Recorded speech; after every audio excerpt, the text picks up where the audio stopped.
Okay, it's April 29th, 2012. This is HRM Cesar St. Augustine de Buonaparte, also known as Reality Supreme Being.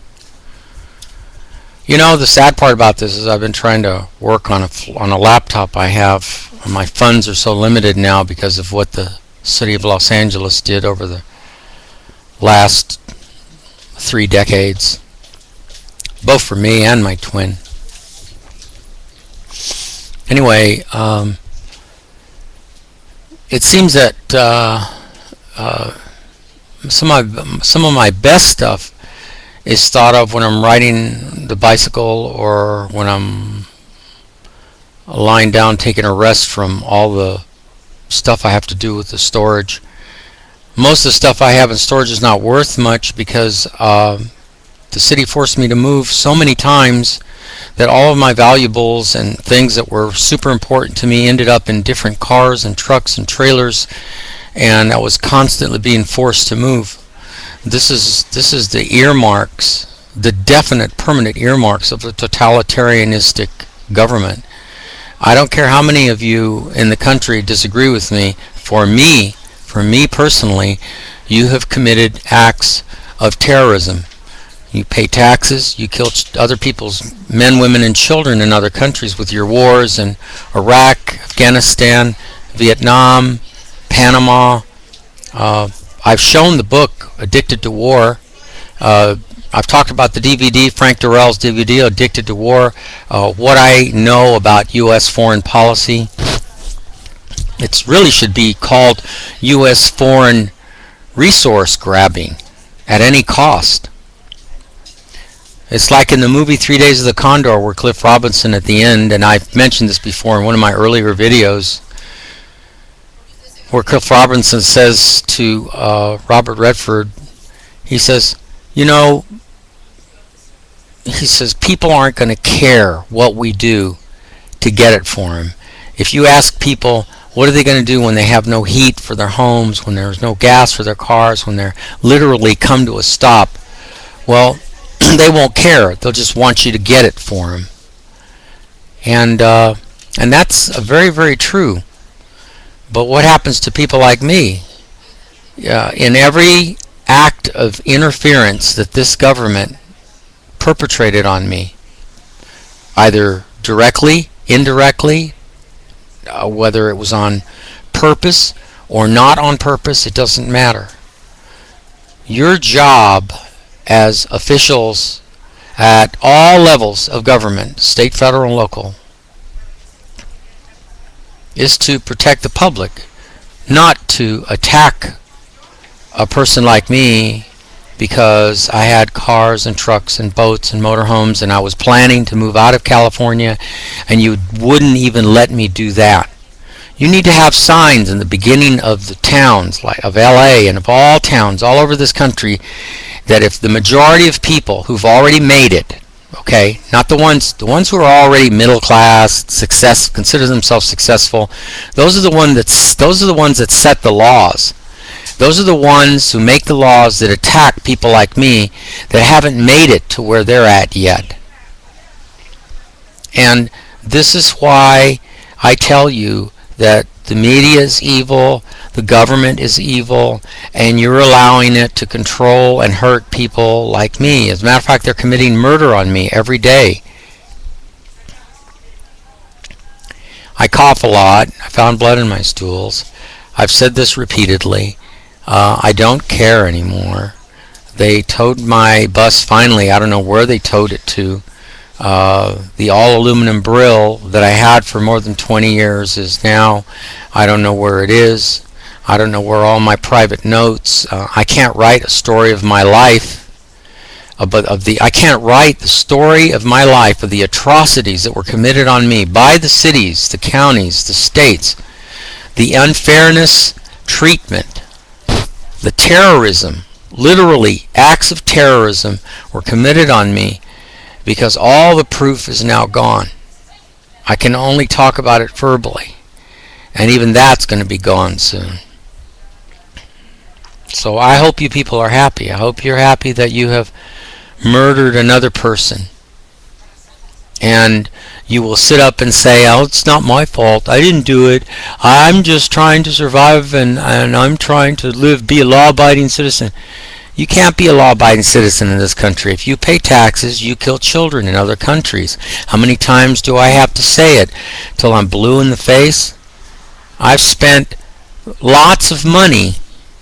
I wanted to show everybody my laptop to get it to work so that I can open it and do a YouTube at my storage and put it towards my storage and show you what I have to do, what I've been forced to do every morning, where I've been forced to be. And the only reason I'm doing it still is because I don't care. I'll drop dead probably moving stuff around. That's what will happen to me. That's who I envision, because there isn't one person with tremendous power and wealth who has heard my story. There isn't any undercover boss who see the terrible suffering I've gone through and I'm still going through. All my 24 cars, my sailboats, my speedboats, my 12 motorcycles, my buses, all of my life destroyed by building and safety, nosy neighbors, police, parking enforcement, each and every person. If there was a Jehovah that really protected the Hebrews back during Moses' time, the one thing I'd ask Jehovah is to make everybody blind that hurt me. Make them all blind, and while they're blind, open their ears so that they hear what God or Jehovah or a real, true, protective supreme being would do to protect people's lives like mine.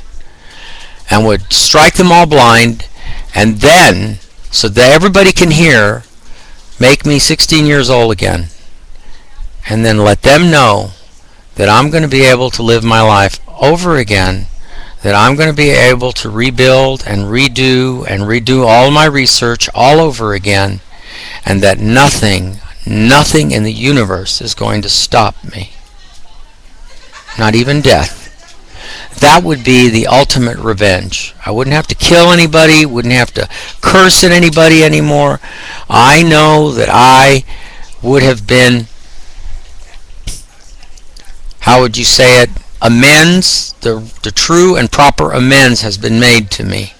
Because that's all I would ask. I wouldn't ask for millions and billions of dollars. I wouldn't need it. I have my intelligence to rebuild the beautiful city I was going to build.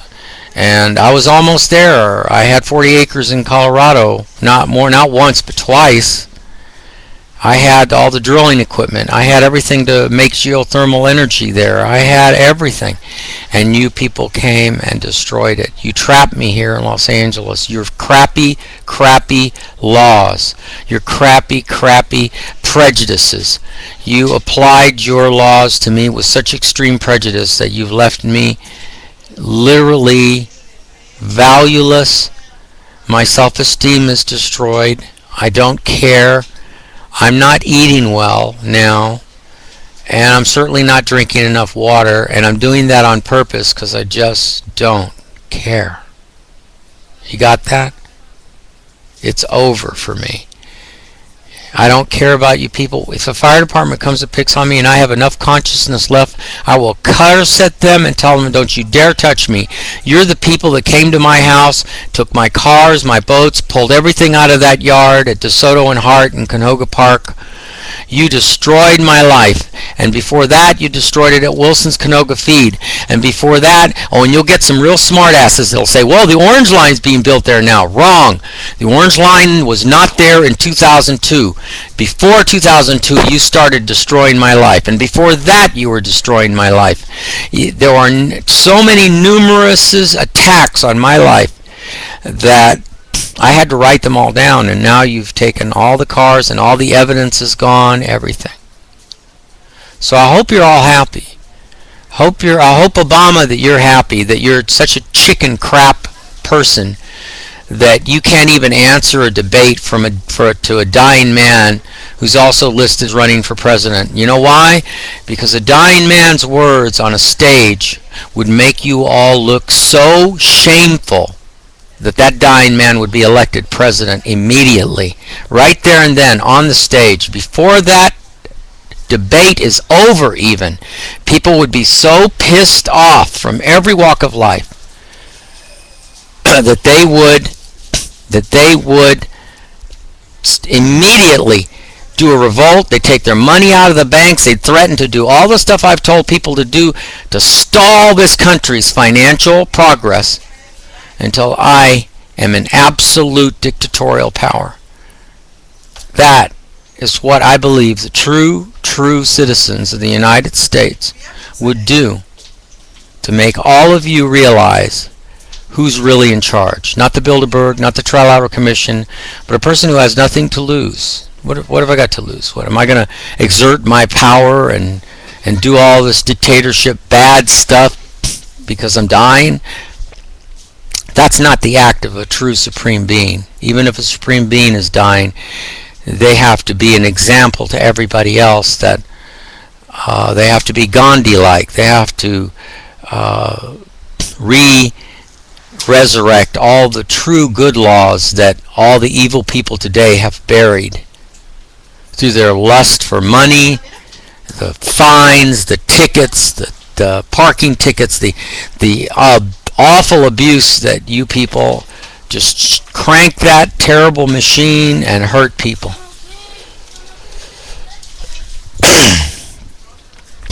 So you all have till Mother's Day to debate me. If I can get the laptop running, everybody can then see what pain and agony I have to go through every day from 6 in the morning till 9 o'clock at night in order to just move stuff around. I think I have only 2 cars left, a Volkswagen Vanagon and a Mercedes limo someplace, and I'm afraid to take them out because they'll come after me. I hurt every night, and my mornings are the worst because my mind is plagued continually by all the evil altercations I was forced to have to live through.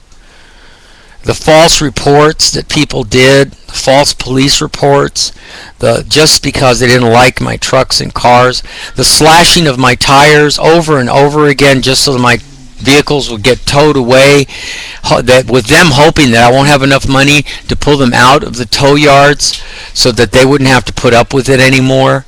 Like I said, you should have a sign in front of Los Angeles. Don't enter here if you are homeless or if you're trying to be successful by living in a motor home. They should list all the things that are not allowed so that people can go, oh, we can't go there. And they'll turn around and go someplace else. And you know why they don't put those signs up? Because they want those people to come in here so they can steal their motorhomes legally, so they can make money off these people who have very little left, and they want to take every last dime, every breath, every car, every truck, everything of value, everything of extend, I can't even say the word now. Extrinsic value. Family value, all gone because of the mayor of Los Angeles, the mayors, the presidents, the governors, the evil, crappy senators, the evil, crappy representatives, state, federal, and local. You're all evil. You deserve to get shot. You deserve all that. All those crazy people that go nuts and go doing all that, you deserve all that. Because look what you've done to people like me. People who've never raised a gun or done anything wrong. You've lied through your teeth just to cover your tracks. And there's no turning back for me because you have done your damage. But really, you should have your signs up saying, don't come here, don't. Or if you do come here, we'll help you leave because we don't want people like you here. And that's what you should have done. You should have helped me leave. Instead, you attacked me, your city officers attacked me, and they trapped me here. And now I'm just waiting to die because I don't have anything, I'm not going to take care of myself. If I do eat something, it's because my stomach is hurting and I put something in it, but I don't eat for like 3 days at a time, so I don't care. And as water, I don't care either. It's over. You people have won. Okay, you won. I hope you're happy. And I hope there's a God that punishes all of you when you all die for what you did to me. I hope you suffer in hell forever and ever.